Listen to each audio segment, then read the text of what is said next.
Ang pelikula ay nakasentro sa isang mag-asawa sina Josh at Sofia, na parehong manggagawa sa larangan ng kalusugan at bagong dating lamang sa Colombia para sa isang kumperensya. Bagamat sa unang tingin ay mukhang maayos ang kanilang pagsasama, kasalukuyan silang nasa bingit ng diborsyo dahil sa mga hindi pagkakasunduang lumalim sa paglipas ng mga taon. Gayunpaman, hindi pa ito nasasabi ng mag-asawa sa kanilang kaibigang si Marcos, na kanilang makakasama sa trabaho. Hindi alam ni Marcos ang sitwasyon kaya nag-book siya ng isang kwarto lamang para sa kanila sa hotel. Hindi alam na hindi na sila komportable sa paghihigaan sa iisang kwarto. Agad itong naging masamang ideya dahil nag-away sila muli sa sandaling sila na lang ang magkasama. Umalis si Sofia sa kwarto at patuloy silang hindi nagpapansinan hanggang sa oras na kumain kasama ang kanilang kaibigan. Nanatiling awkward ang atmosfera kahit sa hapunan at napansin ni Marcos na may problema sa mag-asawa. Sa wakas, inamin ni Josh na nagpasya na silang maghiwalay ni Sofia, at mabilis na binago ang paksa tungkol sa kanilang plano na mag-hiking kinabukasan upang maibsan ang tensyon. Kinabukasan, sumama si Sofia sa hiking upang mag-relax, ngunit biglang kinansela ni Marcos ang plano at sila na lang ni Josh ang magkasama. Bagamat ayaw niyang makasama si Josh, napilitan siyang pumayag dahil sa mga panganib ng pag-hiking ng mag-isa sa isang hindi pamilyar na lugar. Naghanda sila at nagtanong sa receptionist tungkol sa kanilang destinasyon. Ipinakita ng receptionist ang isang mapa at isang mahabang paliko-likong daan. Mayroong isang maikling daan na ipinakita sa mapa, ngunit pinayuhan sila na huwag itong daanan dahil mapanganib at kahit ang mga lokal ay umiiwas dito. Kumpiyansa si Josh sa kanyang kakayahan sa pag-hiking at nais niyang daanan ang maikling daan. Ngunit tinutulan ito ni Sofia dahil ayaw niyang makaharap ang mga ahas na kilala sa lugar na yun. Nagpatuloy sila sa kanilang pag-akyat at nag-enjoy sa kalikasan hanggang sa makita ni Josh ang mga ulap ng bagyo na paparating. Ayaw niyang maabyutan ng bagyo kaya pinilit niya si Sofia na bumalik na. Ngunit may isa pa silang problema nang makita nilang may taong sumisira sa kanilang sasakyan. Mabilis silang nagtago at lumabas si Josh upang harapin ang magnanakaw.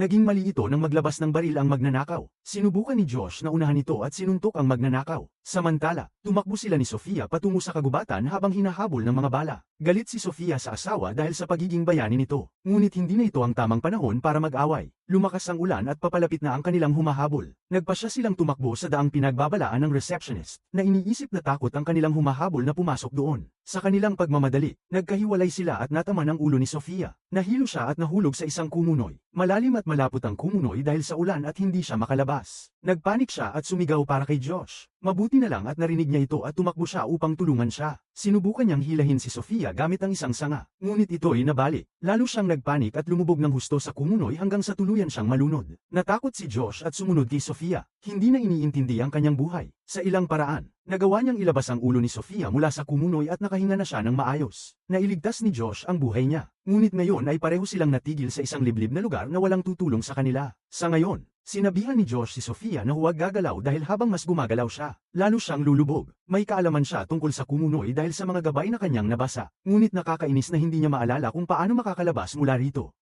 Habang tahimik na sinusuri ang sitwasyon, napansin ni Sofia ang isang itlog na nakapatong sa ibabaw ng kumunoy nang hindi lumulubog. Nagkaroon siya ng ideya, kung iaangat niya ang kanyang katawan para humiga ng patag sa ibabaw ng putik, maaari niyang madagdagan ang surface area ng kanyang katawan at posible siyang lumutang sa ibabaw ng kumunoy. Nag-aalinlangan si Josh, ngunit iginiit ni Sofia na subukan ito. Habang sinusubukan niyang ilabas ang kanyang binti, may naramdaman siya sa loob ng putik. Natakot siya at hiniling kay Josh na tulungan siyang ilabas kung ano man yun. Hindi ito isang troso o hayop tulad ng inaakala niya, kundi isang bangkay ng isang lalaki na may mga palatandaan ng pagkagutom. Ang dating kumpiyansa ni Josh na hindi nakamamatay ang kumunoy ay mabilis na napatunayang mali, at ngayon ay pareho na nilang napagtanto ang bigat ng sitwasyon. Ang bangkay ay may dalang backpack kaya hinayla ito ng mag-asawa at itinulak pabalik ang katawan. Hindi na kayang titigan ng mukha ng patay. Nakakita sila ng mga random na bagay sa loob ng bag tulad ng isang libro, harmonica, sira na flashlight, kutsilyo, shotgun na may 2 bala, at iba pa. Ang pinakakapakipakinabang ay ang backpack mismo. Nagkaroon si Josh ng ideya na gupitin ang bag sa mga piraso gamit ang kutsilyo at gawin itong laso upang maabot ang tuod ng puno sa likuran nila. Hindi kumpiyansa si Sofia sa ideya, ngunit wala silang choice kundi subukan kung gusto nilang magkaroon ng pagkakataong makatakas. Sa loob ng hotel, medyo balisa si Marcos sa pagkawala ng kanyang mga kaibigan.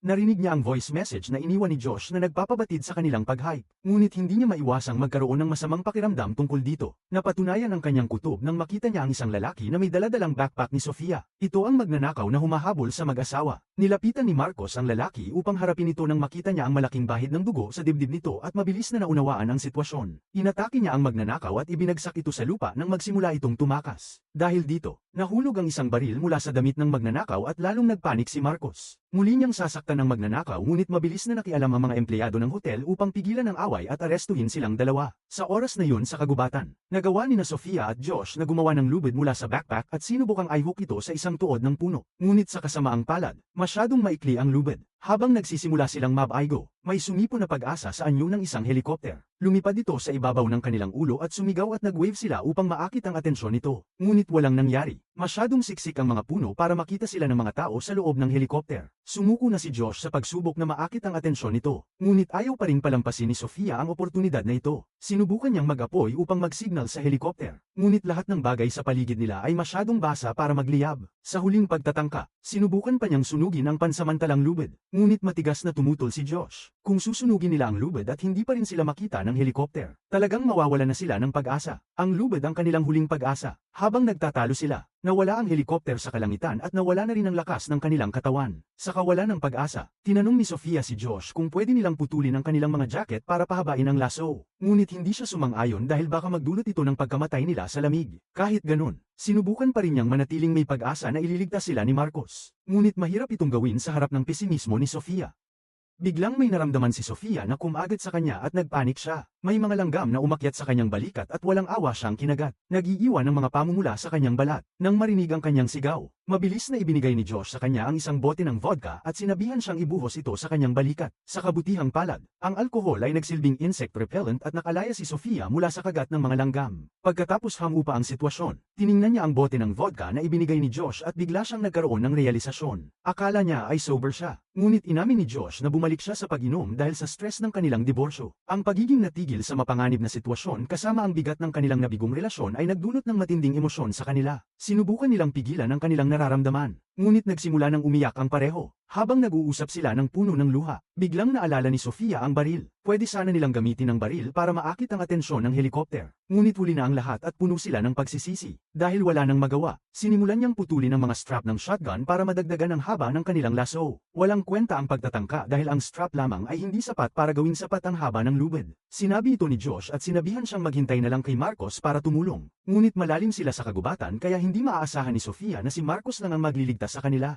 Habang nagtatalo sila, may ahas na gumapang mula sa likuran ni Josh. Sinubukan nilang manatiling hindi gumagalaw para makadaan ang ahas. Ngunit patuloy itong lumalapit. Hindi makalimon si Josh kaya nasa kay Sofia ang responsibilidad na kunin ang baril at barilin ito. Ngunit nang magawa niyang ilabas ang kanyang braso at barilin ang ahas, huli na dahil nakagat na nito ang kamay ni Josh bago ito tumakas. Mabilis na kumilos si Sofia at tinalian ng mahigpit ang kanyang braso gamit ang lubid. Ngunit naramdaman na ni Josh ang sakit ng lason at may maximum na 6 na oras na lang siya bago mawala ng buhay. Lumipat ang eksena sa loob ng selda kung saan nakakulong sina Marcos at ang magnanakaw. Nagkasundo sila na ibibigay ng magnanakaw ang alam niya tungkol sa kanyang mga kaibigan kapalit ng relikyang relo ni Marcos. Ipinagtapat ng magnanakaw na hindi niya pinatay ang mag-asawa. Ngunit malamang napatay na sila dahil ang lugar na pinuntahan nila ay puno ng kumunoy at makamandag na ahas. Nang marinig ito, sumigaw si Marcos sa mga pulis na pakawalan siya dahil kailangan niyang iligtas ang kanyang mga kaibigan. Ngunit hindi pinansin ng mga pulis ang kanyang mga pakiusap. Bumalik sa kagubatan, mabilis na kumakalat ang lason sa katawan ni Josh at nagkaroon ng blood clot sa kanyang leeg. Halos sumuko na si Josh. Ngunit ayaw ni Sofia na mamatay ang kanyang asawa ng ganun kadali. Kumuha siya ng kutsilyo at pinutol ang clot sa leeg ni Josh para maiwasan ang stroke. Matapos matagumpay na gawin ng simpleng pamamaraan, nawalan ng malay si Josh dahil sa sakit at nawalan din ng malay si Sofia dahil sa stress. Nagkamalay sila pagkalipas ng 1 oras at napansin ni Sofia na mas maayos na ang pakiramdam ni Josh. Gayunpaman, hindi pa rin ligtas ang kanyang buhay. Determinado si Sofia na iligtas ang kanyang asawa mula sa kumunoy at magpagamot kaya gumawa siya ng bagong plano. Papatayin niya ang ahas at gagamitin ang katawan nito bilang lubid.